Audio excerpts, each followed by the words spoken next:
We're on. Hi everyone and welcome. Today we're chatting with Lara Solomon, the founder of LOLL.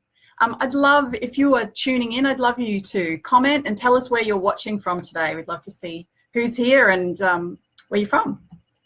Hi. Hi everyone. Yeah, looking forward to your questions. Oh, Andrea's on. Hi Andrea. So Lara. Yes. You've had many businesses over the years, but let's start with your current business, LOLL. So can you tell us a bit about what it is and also where did the inspiration come from? Yeah, so LOLL all started, well, it started a couple of years ago when I was on the beach in Tasmania with my friend and her children who were, I think they were 3 and 5 at the time, and they had those poncho towels and they literally lived in them solidly for 3 days. Bed, day, bed, day. Yeah, So I was like, oh, how cool is this? Yeah. You can do this on your holiday, just wear one thing all the time. I loved that concept.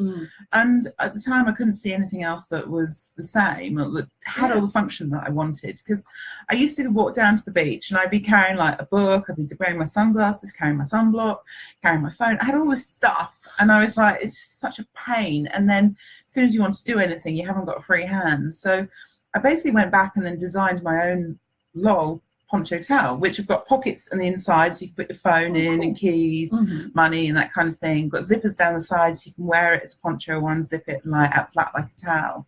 So the inspiration came from the girls on the beach, so Milla and Luca, but also when I was about 11, we used to go to the beach in the UK and my granny made these towels, which had elastic around here and you had to chain underneath them. Yes. And they were like, but I don't know, they were just always pretty useful. And now it's kind of just the next step up. Yeah. Awesome. And when did you launch this? Well, kind of February last year, but I didn't really do much because I got really crazy with other things. So properly about October last year is when I actually started making effort, but the stock arrived in February. Okay, cool. So just over 12 months. Yeah. Yeah. Awesome. Oh, hi Nicole. Nicole's here as well. Got a few people online. So as I was saying, this isn't your first business. No. So can you talk us through some of your other businesses that you've had over the time? Sure. So when did you first become an entrepreneur? Well, I guess it would be 2004 when I quit my full-time job. So I worked in marketing before in FMCG. So in Australia, I worked on Mr. Muscle and Pledge and Windex. So quite different. I found it quite challenging because you couldn't do what you wanted to do. You had to do what the business thought you should do, which wasn't always necessarily the best thing. So I wanted to make my own decisions. So my first business that I started was Mox, which is a mobile phone sock cover. And this is still kind of going, even though I don't really do anything. Well, I don't do anything on it now. But so that started in 2004, and to date, I've sold over 1.5 million of them. Amazing. It is amazing. So, and the design for Mox, it came out when mobile phones were still pretty new. Yeah. So can you tell us about that? So when I kind of came up with the idea of Mox, the mobiles that you had to buy the exact cover for the exact mobile you have. Exactly the same situation we're in now, actually. So there wasn't anything universal, and it was very frustrating. Basically, if you didn't have a Nokia, there was no cover.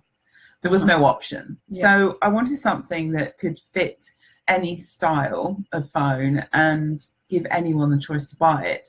And also the great thing about that as well, you have less SKUs, less units, different products. So in terms of holding stock, you don't have to have 5 of this design, you just have the 1 of this design. Yeah. So that was kind of part of the reason. And I actually saw a product when I was in Thailand, which was very similar, but it was a baby sock and the back was sewn in, the heel. So it was really bulky at the back. And I thought, a great idea. So that's where I started from, and did some research on Manly Beach, went and asked people, and then found a supplier in China and started designing them and importing. Amazing. Which sounds very easy, but it wasn't as easy as it sounds. So you then sold Mox, is that? No, I didn't. No? I'd got an offer, and this probably comes into pieces and ask me about challenges and things later, but I looked at selling it in end of 2007, beginning of 2008, and I got an offer, and I decided at the time I was going through a divorce, well, not separation, and then it got to a divorce, and I basically decided that, no, if I sell it now, then he's going to get all the money. And I thought, so I decided not to sell it, and I think it was just a few things, emotional things going on, so I didn't sell. And basically I just lost interest. So about 2009 I started to lose interest, and then since then I haven't really done much with it. I've still got stock in the garage, but I haven't ordered any more designs. We still sell some, about one a week if we're lucky. Might make $500 a year. So it's not a big business anymore. I mean, at the peak I was turning over 1.2 million a year. So when you look at that, this is a $10 item. Wow. So it's huge. Yeah. Huge. And you had an office and staff and all of that. Yeah. At its height. Yeah. So I was selling here in Australia, we're in about 2,500 mobile stores and other stores like City Beach. And then in the UK as well, another 2,500 stores. Incredible. And that's part of the reason I stopped doing it as well. In the UK, basically my distributor there ripped me off and copied my product. I was selling into Tesco's, and Tesco's went, we don't have a problem. It's cheaper. Okay, what about ethics? Yeah. No, it's fine with us. So that's part of the reason as well that I kind of stopped doing it. Yeah. And that was half my business. Yeah. So it was challenging. So from Mox, you then went into a completely different field. Well, from Mox, then I wrote my book. So, sorry, I'm going to get used to the screen. And this is a diary of my first 4 years in business, which is basically the story of how I got Mox started. And I wrote that because at the time I was going to a lot of networking events, and people were saying, oh, how's everything going? And you'd be going, yeah, it's great. Thinking, no, it's not, it sucks. It's terrible. And I had a conversation with a friend at the time, Kate, and I said, oh, how's it going? And she said, it's a nightmare, I've got $50 in the bank. And I went, oh, I've got 100, I feel really rich. So it all came out of that, because I felt that there's loads of things that happen in business that you don't realize aren't necessarily your fault. Cash flow, it's not, yes, you can manage it, but only to a certain extent. And so I wanted to show people what it was really like to be in business and run a small business and the challenges that you face. So that's kind of where that book came from. Cool. And then end of 2009 was when social media started to get a little bit exciting. Before that, I wasn't on Facebook. I thought, what a waste of time. I don't want to do this. Do I have to?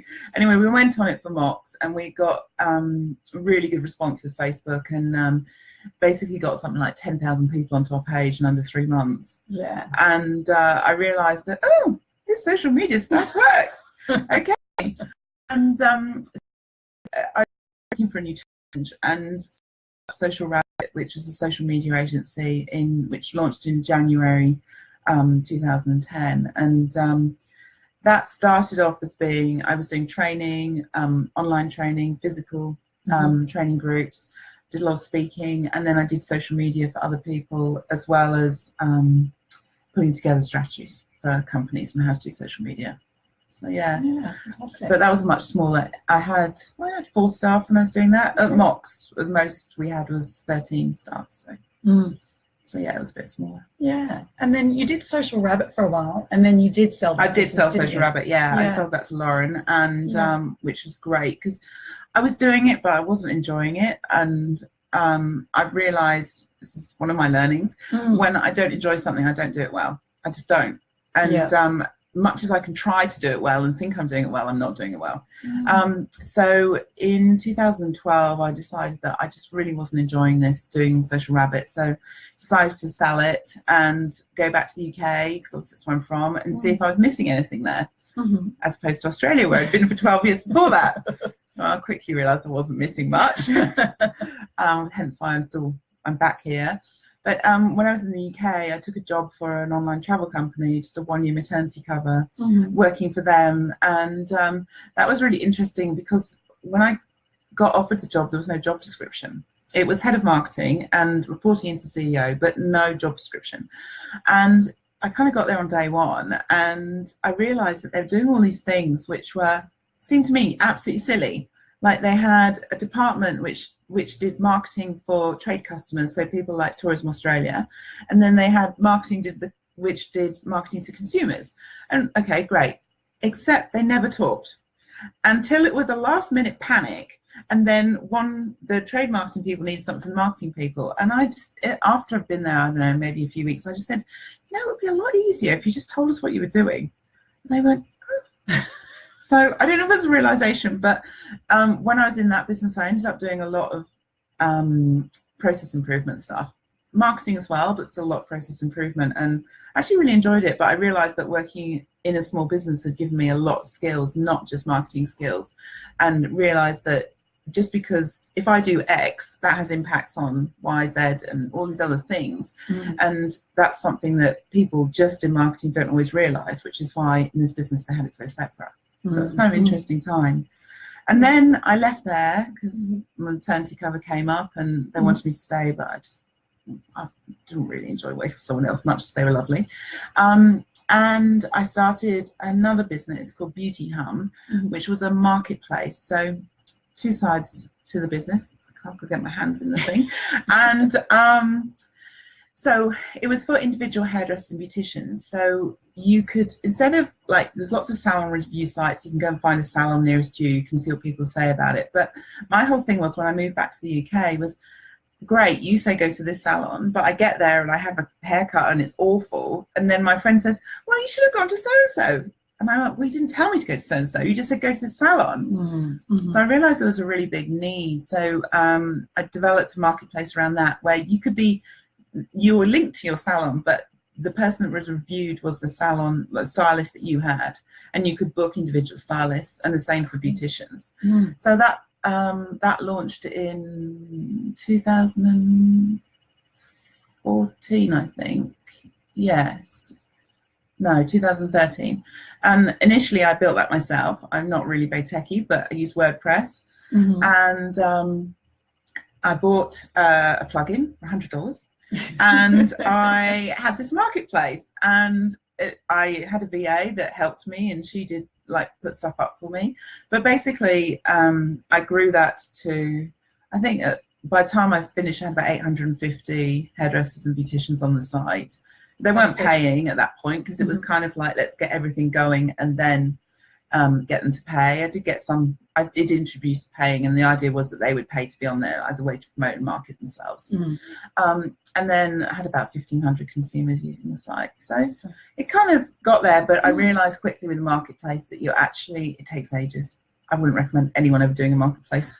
It's a bit, chicken and the egg. You need to have all of the stylists on there before it's any use to the consumer. Exactly.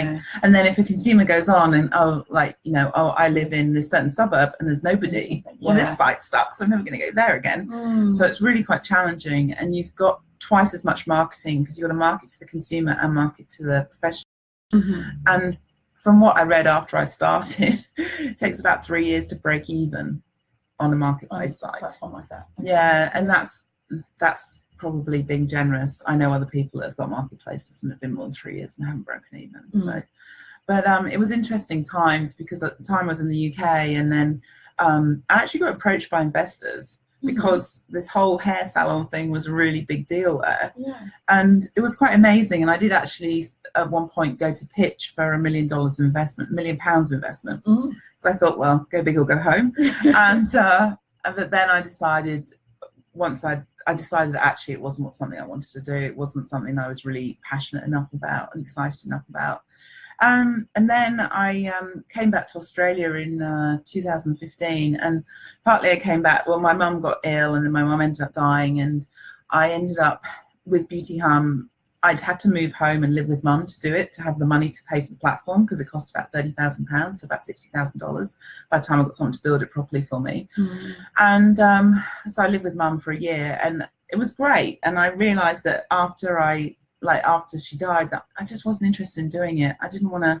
I just felt that it had given me a purpose to spend time with my mum, which I wouldn't have had, and that's why it was good. But I've still got everything. I can still do it again if I want to, but at the moment it's just, that's how I see it. And it's only been 2.5 years since mum died, so not very long. And I just feel like that was it. That was the purpose of that business. And I guess from that kind of thing, you really learn that it's a bit like, they say friends come into your life for a reason, and they, so not everything is for life. And it's the same with businesses. And for me, that business, the purpose for that business for me, I think, was having a year living with mum, which at my age you don't get.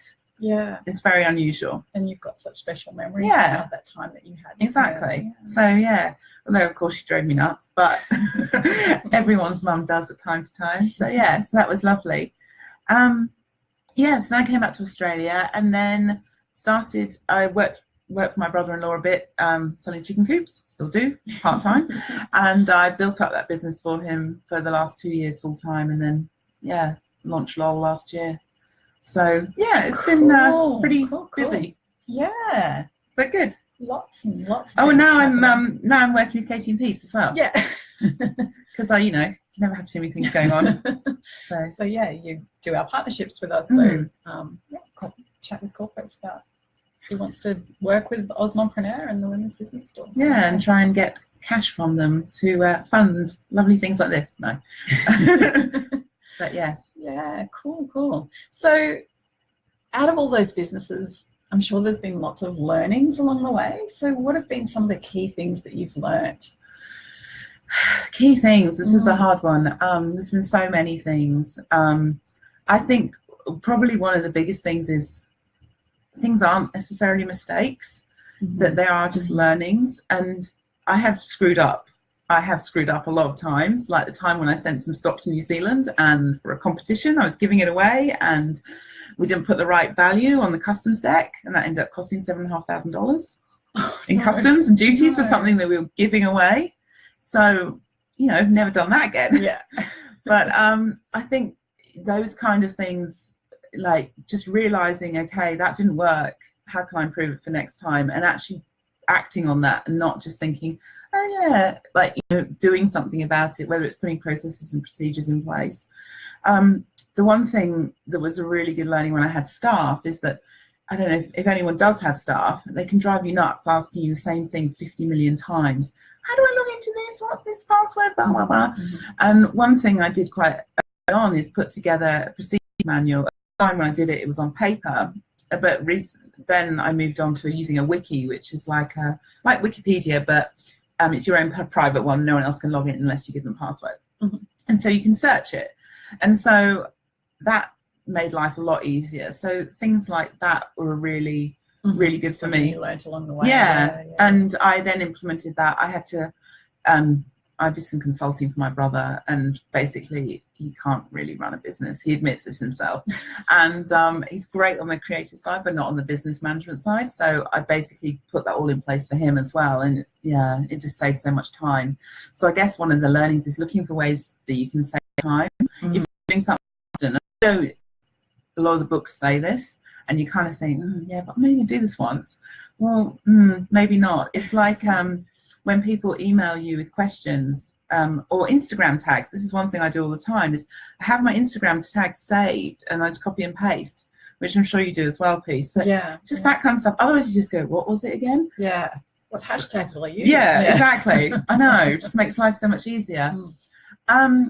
And the other thing, big thing I realized quite early on is that don't make decisions when you're feeling emotional, because I made that bad decision about not selling mocks when I probably should have. And now, I wouldn't do that again, which is why when it came to Social Rabbit, I realized I got to the point where I was kind of losing interest, and that's when I put it up for sale. But there's been other decisions I've made when I've been emotional, and I just have to think, really, in reality, what's going to happen if I don't decide today? Nothing. Is anyone going to die? No. So let's just sleep on it and wake up tomorrow and, do it then. And I think that's the thing. You sometimes feel like you're rushing around like a lunatic and you've got to do this stuff. But in reality, you don't actually have to. And now working with my brother-in-law selling chicken coops, you probably hate me to say this, but people get very worked up on Saturday night at 9 p.m. saying, I want a chicken coop. And I'm like, really? What's going to happen if you don't get one? Nothing. Because I can't do anything about it. It's the weekend. So, I think sometimes we get excited. Our customers get very excited, het up, and that kind of feeds us and we kind of react to that. But in reality, it's not actually necessarily something that is that urgent. And I think sometimes you're made to feel things more urgent than they are. And it's sometimes But it's really hard to take a step back and just think, right, okay, what do I need to do? I think that's a really common thing for people. They think that if they don't reply straight away to someone, we don't look after them straight away, that person's going to get cross with them and there's going to be problems. But actually, you can take time. And I think you really need to often, because sometimes things are tricky and sometimes you feel like emailing back saying you're an idiot. And obviously that's not the best customer service. So it's better to sometimes take a breath or two. Not that I have never emailed anyone and said you're an idiot. I'd like to put that out there.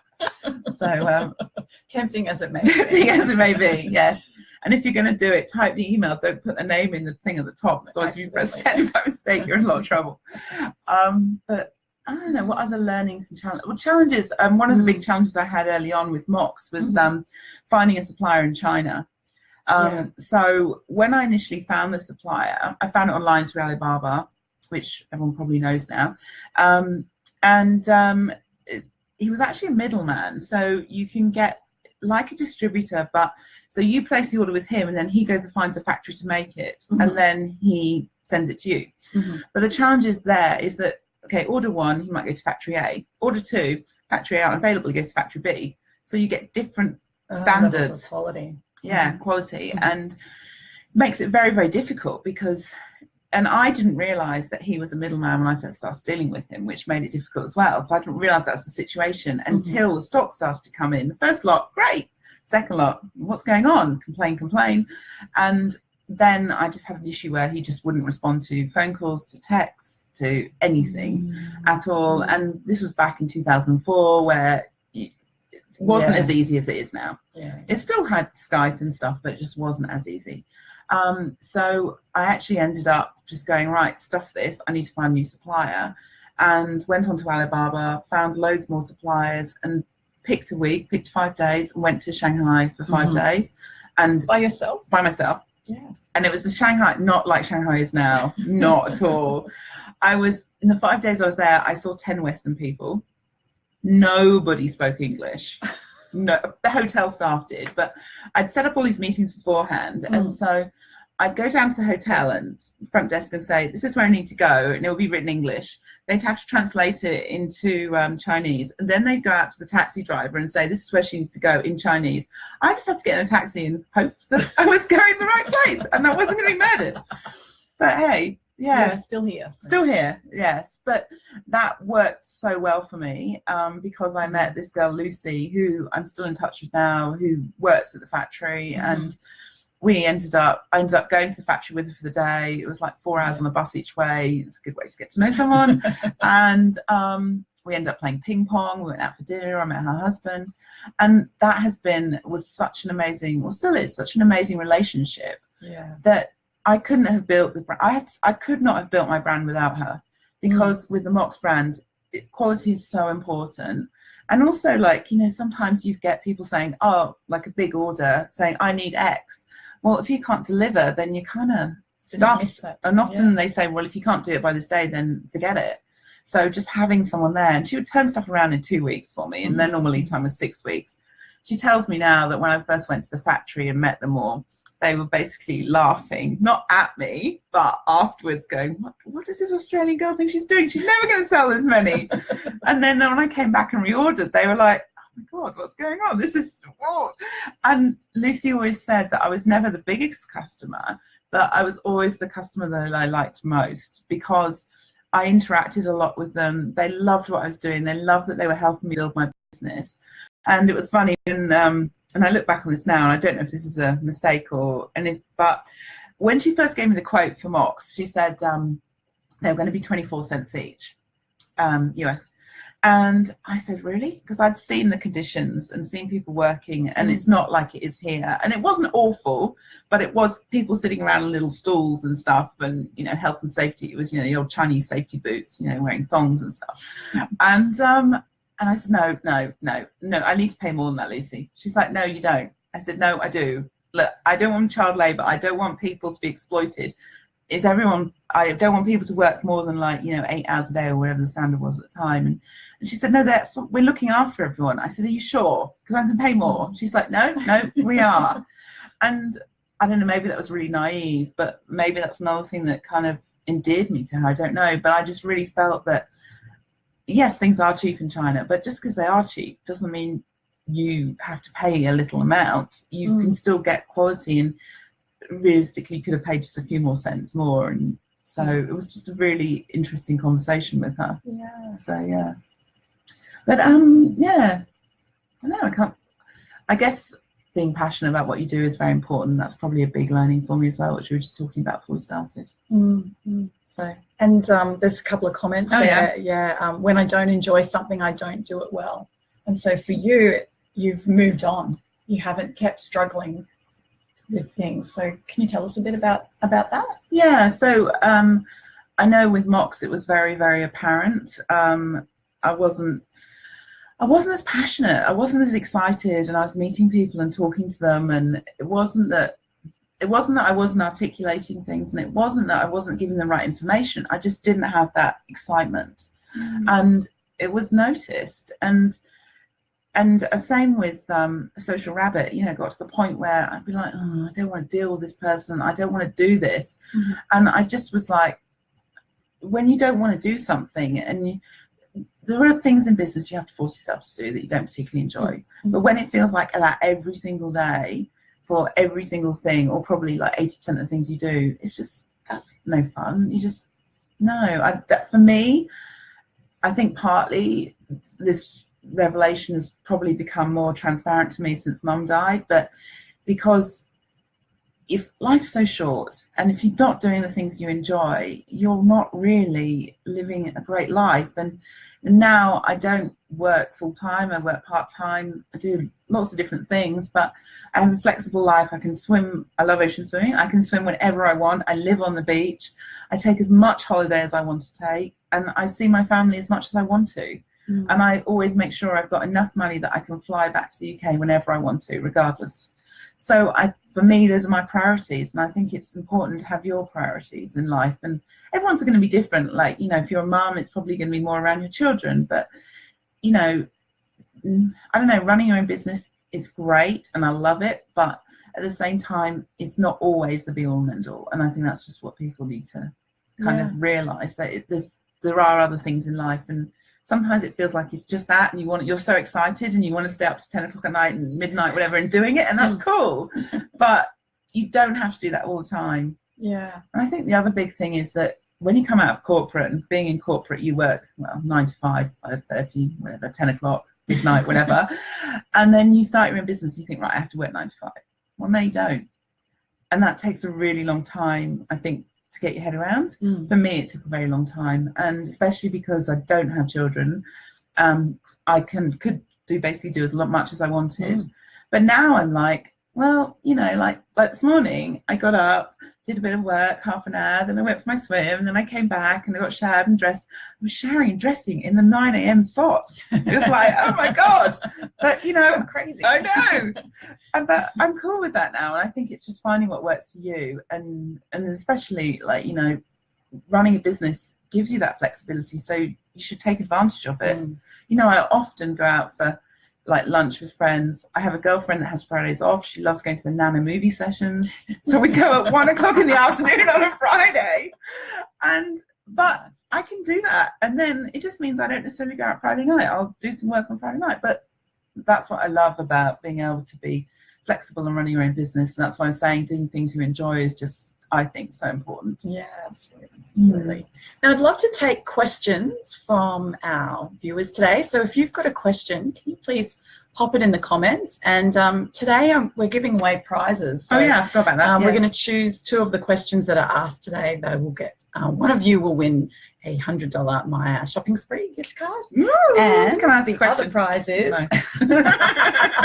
and you're also giving a prize. So would you like to tell us about the prize you're offering today? Yes, I am giving a LOLL poncho towel. So it's blue and white zigzags. It's got a little pocket for your phone and money. Zippers down the side, nice hood. And yeah, it'll be great on the beach this summer if you're a swimmer, if you're just like going to the beach, if you're a surfer. One size fits all. So, and you can also have a copy of my book. Oh, yay! And yeah, I can't get on the screen. There we go. Yeah. So, yeah. I'm happy to say, well, we can give some more prizes. if we want. Let's see how many questions we get. Okay. Yeah. See how the questions go. Hmm. So I'm curious, you were saying that your brother has his own business. Yes. So were you from an entrepreneurial family? My dad had his own business. So my mum was an art teacher at secondary school, and my dad had a very checkered career. He was a management consultant, and then he worked as things like a croupier in a casino, and he did lots of different things. And then he started his own business when I was born, and there's pictures of me in the newspaper with him in the business. And what was the business? So he sold china, so plates, mugs. Okay, yeah. So he had a shop doing that, and he sold seconds. So not quite. Most people couldn't even know that they were seconds, but the manufacturers. This is in the UK, and it's all made in north of England, and they reject anything that's not 100% perfect. So he would sell those at a cheaper price. And at one point, he started that because he wanted something more flexible, that would give him time with family, but also he wanted something that he could grow. And he built that business he had one store, and then he built it to 5, and then he realized that actually it was taking too much time away from the family. So then he cut it back down to 1. But did he sell the other shops? Well, they were on a lease, so he just waited the lease ended and then brought all the stock back into the one store that was doing the best. And then what's really sad, and I still think this is really sad, is that my dad hated it. He really hated it. And he did it because of us, because this was an income. But he hated sitting in the shop every day waiting for customers to come in. He didn't mind the actual buying and stuff, but he hated just having to sit there. He was intelligent. He liked challenges. This was not a challenge for him. It was boring. And as a result, he ended up having a nervous breakdown. And this is when I was at uni, so quite a few years ago, 20 odd years ago. And we ended up selling that business. And then Mum basically became the sole breadwinner for the family. And I'm one of 4, so on a teacher's salary, that's not a lot. But at that point, I was 18, so I was still at uni in the UK at that time. You got all your uni fees paid, so that made it a bit easier and stuff. But it was, when I think about it now we're talking about passion and things that make you happy. It's very sad that he did. It's great, but very sad that he did something for 18 years that he really didn't enjoy. And he did to start with, and I think when he was growing the business he did, but towards the end, if you ever went into the shop, like after school, he'd say, just look after things for a second for me. I'm just going to get a drink or something. And you knew you were there for a good hour and a half, because he was just like, escape, he just had to get out. Yeah, he just had enough. And I just hope that doesn't happen to other people, because it's just horrible. And after he had the breakdown, I mean, he was fine, and got help and everything, and he never properly worked again full time. And they ended up doing more things that they enjoyed. Mum took early retirement, and my dad and Mum moved to France because we're in the UK, and they bought a house, and they spent 8 years doing it up. And then they started to run teaching artist residence courses. So they ended up doing something they loved, but it was just sad. Such a shame it took so long. But I guess you just make these sacrifices for your family. But I just think, I don't know, sometimes I think, I don't know, there's other ways, and you don't always see them when you're in it. And I think that's what's hard when you run a business. You just think it's just this, but there is actually a lot more out there, and you can diversify if you need to.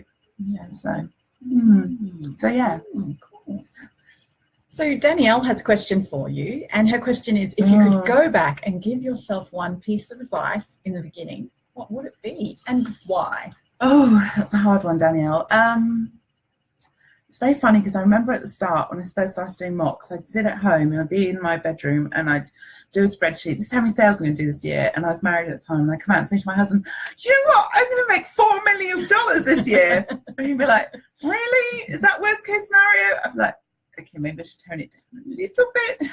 And but that passion and that enthusiasm is what worked for me in my business. And I know that, like, I went to a meeting with PhoneZone, and I persuaded them to take my product in 7 stores. I persuaded, and I said, it's on, if they don't sell, you can just keep the stock. I'm not going to ask for the money for the products. And we did it for a month, and then they basically put it into all 100 stores. And so I think one thing is being passionate, but I think the other thing is also trying to be a bit more thinking out of the box. I don't know if that's quite the right word, but being creative, I guess. And just because things are always done 1, 2, 3 doesn't mean you have to do them 1, 2, 3. You know, Phone Zone didn't normally do that, but he liked the fact I'd come up with this suggestion, I'd come up with this idea, and that the risk factor for them was 0. They had nothing to lose. Yeah. And so coming up with those solutions where there really is no risk for the other party, if it's a 2-party thing, can work so well. Yeah. So and why was it? Why? I kind of answered that, have I? Yes. Why? Because it helps you. For me, it really helped me develop relationships with people.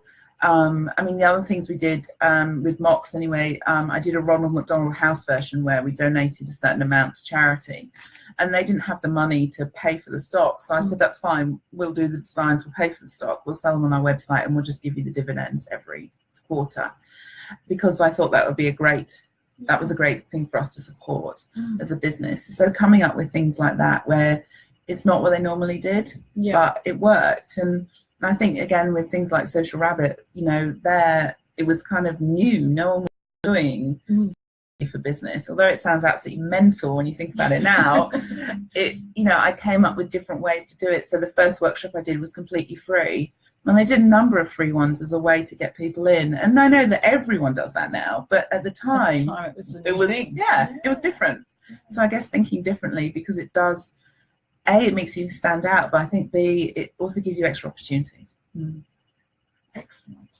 Now, Nicole has a question, and her question is, what was your experience like writing a book? Okay, that was hard.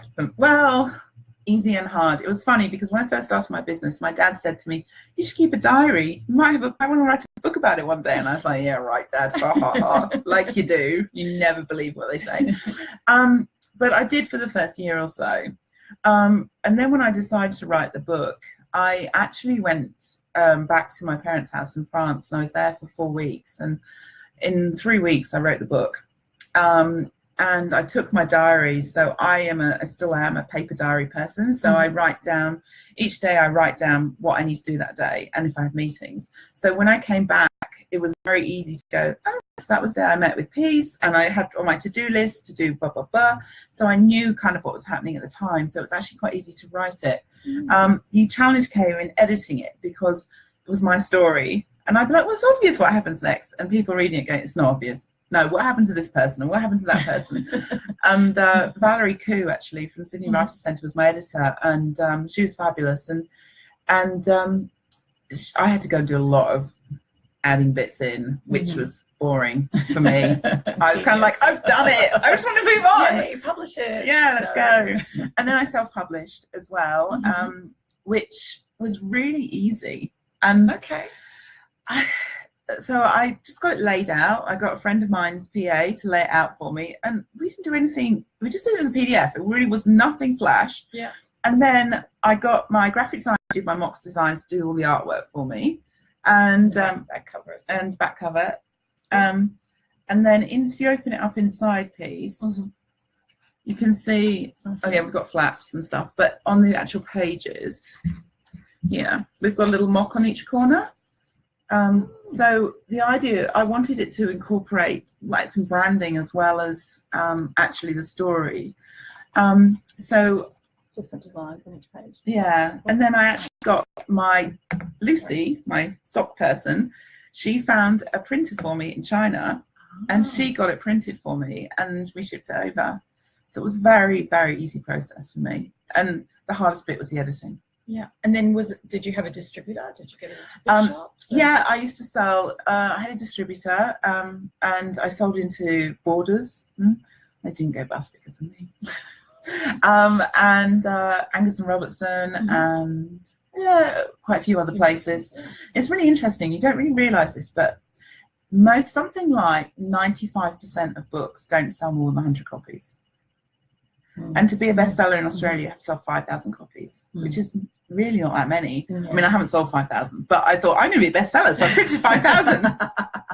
So you've still got a few boxes. I've got a couple. Yeah. Yes, and then obviously sell online, and I did a lot of speaking around it. And you know, they say everyone's got a book in them. I don't know if that's strictly true because not everyone can write that well, but for me, it was something I really enjoyed doing it. I didn't do it to make money. In fact, I think it cost me at the time about $30,000 all up to do this. So that was it's not a cheap it's not a cheap then. venture. So that was having the editor, proofreaders, and the printing and the artwork. So but it is colour throughout. Yeah, it's colour throughout. Yeah, but I'm just, I guess, a bit picky. But it was funny because I actually went to London Book Fair as part of Austrade because I thought I'd spruik it in the UK. And I met with an editor, I think it was HarperCollins or someone like that, like a really big, and you have meetings with everyone. If anyone's thinking about doing a book, like the London Book Fair is fabulous, and doing it through Austrade is fabulous as well, and it's free. I think I might have had to pay for my flights, but the actual fair and stuff's free. And she looked at it and went, "You self-published?" I said, "Yes." She said, "It's really good quality." I said, "Yes." And I think one thing, if you are looking at self-publishing, people do tend to think that it's going to be like, I don't know, printed on magazine paper or something, like it's going to be horrible and the graphic design. Yeah, it's going to look really tacky, like you just designed it, you know, in Word or something. But it's very easy to do something that looks really good. And I'd love to write another book. In fact, I'm thinking of it. I don't know if it's going to be a business book. I'm thinking maybe a fiction book. I don't know. I'm still cool. Tossing things up. Anyway, we'll see. Awesome. Have we got any more questions? So tell me about when you were a child, did you have any entrepreneurial ventures that you came up with? Yes. Well, because my mum was more the conservative one. My dad was the do whatever you want kind of thing. Yeah. And one memory that really sticks in my mind, I probably was about 11 or 12, and Mum had gone to do something for the day and left Dad with us. I think it was on Saturday or something, and we lived in a house like on the street, so we had quite a lot of people passing us by, and we really missed the train station. And you know, normally you decide you're going to bake things and sell them out the front of the house. Well, we decided to take it to the next level, and we turned our lounge into a cafe. Awesome. We had tables and chairs, and we made adorable. Food, and like there's four of us. I'm the oldest, and so if I was 11, then my brother would have been about 7. So and we served them tea and coffee, and with the tea and everything, and invite all the neighbours. Exactly, totally. And my mum comes home to a lounge filled with these strangers that she doesn't know, and my dad going, "Well, you know, it's keeping him out of trouble." So awesome. So that was a great thing. And the other thing we used to I remember I was working on a novel in the garden for a while. We had a typewriter, like a real and I used to take it out into the garden with a table and chairs and type on there. And we used to do a lot of like play, because there's 4 of us, it's quite good, you have quite a lot of people, so we used to do quite a lot of acting parts, and we had to have to put on a show every year at Christmas. And were you the director? No, you have to take part. Okay. So you can't come up with the ideas, but then you actually have to be part of it. Yeah, we used to do that a lot. My mum, because being an art teacher, she was very creative, and she always had us making cards and presents and, you know, all that kind of stuff, which was fabulous. But she always used to say, "You should really start business making cards. I think you're so good at it." And I don't know what anyone else's mum's like, but you always kind of go, "Ugh, no, Mum, you just no idea." And because now I think still, no, I like doing something and then promoting it, like the one or two things, whereas cards, you've just got to keep churning them out. It's still that creativity. It's still creative. Yeah, and it's still, and I think that's partly why everything I've done has been kind of a little bit different, a bit creative, because we were always really encouraged. And actually, a very funny story, my nephew, who's 4, so my sister's son, he just gave a present to my niece, who's 2, my brother's daughter, and it was a bath for her owl. He made it. Made a bath. A bath for a stuffed owl. And it's a cardboard box with paper, and it's just hilarious. But like, I guess that's kind of the environment that I grew up in, that kind of making be things. Creative, make things, and you can do what you want. Oh, I know another business venture. Yeah. I used to charge my brother and sister to borrow books from my library.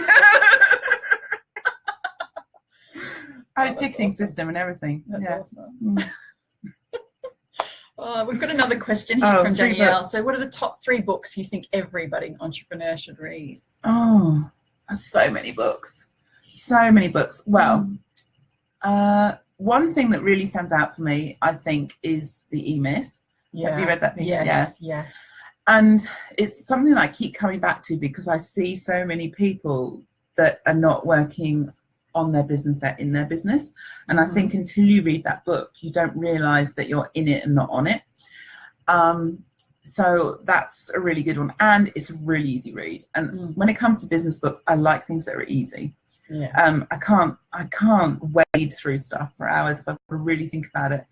Another one that I read recently, actually, if you're into sales, if you're doing sales, in fact, anyone that runs a business is doing sales, is it's, I can't remember what it's called. I think it's called The Sales Machines by Chet Holmes, and it's a really good book, and it talks you through 12 different steps, and he talks, basically his key message is perseverance.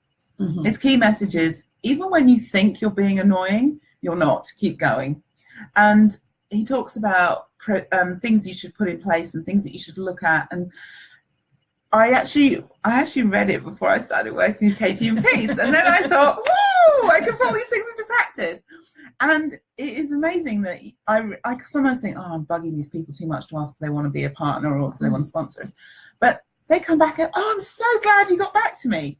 And you know, you don't always, you feel like you're pushing something onto people, but you're not. It's often, if you've got the right person, it's something they want. You've just kind of caught them at a bad time, or, you know, they just need more time to think about it. It's so true. I often say, oh, thanks for following up, because it just gets buried in my emails. It doesn't mean that I'm not interested. No, exactly. And that's, I think that's something, it's very hard when you first start out to realize that you do have a great product or a great service and people do want to buy it.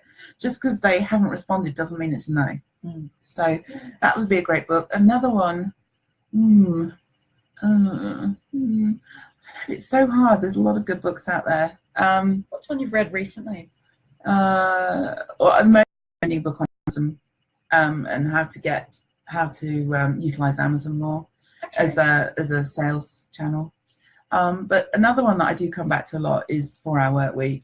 Much as it is kind of everyone says it, I just find that it does give you ideas even when you reread it a few times. And I do come back to that. So they're all quite old, nothing really particularly flashy and new in there. Chet Holmes has been around for a long time, but I only just read about his book recently.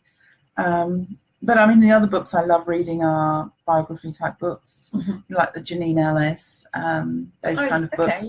Read her books, and and also random people that you never really necessarily heard of because they're not as mainstream as that. And they have some really interesting stories. A book I've just read is called, actually it's an audio book, because I was just saying to Peace, I've moved the sticks. Well, it's not quite the sticks, but it feels like it. So I'm in the car for quite a lot more, and so I've been listening to audiobooks because it's 45 minutes each way. I can't remember the name of it. It's all about owning your business decisions. And this was really, I'm just looking it up for you. And extreme ownership. Extreme ownership by, it's Leif Babin and Jocko Wilkin. It's a US Navy SEALs. Basically, it's two Navy SEALs that were in Iraq, and all the things they're taught in the SEALs basically can be applied to business. And the main theme coming out through this is all about own your decisions. And as a leader, you own everything. So if Peace works for me and Peace goes and stuffs something up, it's not her fault. It's my fault because I didn't go in the right directions or the right leadership.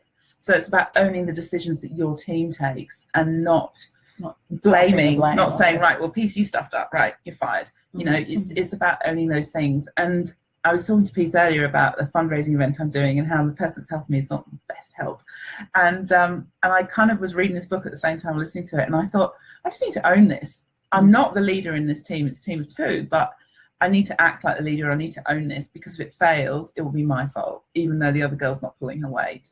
So, and I think that it's very easy, especially when you get stressed in business, to go, oh, if you hadn't stuffed that up, then we wouldn't be in this position.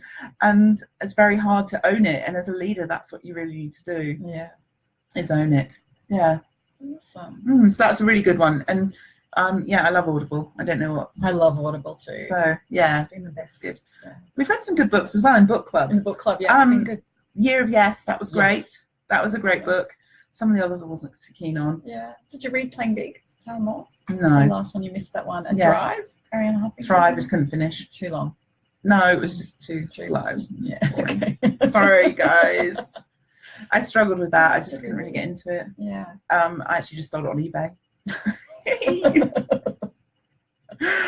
Awesome. So that's a new tactic I found. You buy a book on Book Depository, and then you get it really cheap, and you can sell it on eBay for like practically what you paid.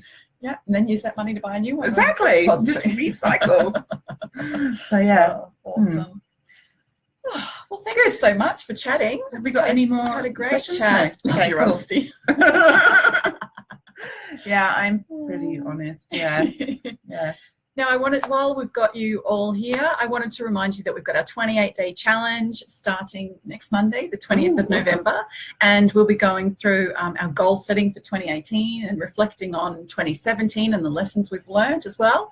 So make sure you sign up for that. I'll get Katie to put the link up, or I'll put the link up in the comments after the chat, and hopefully you can join us for that. It's going to be a lot of fun.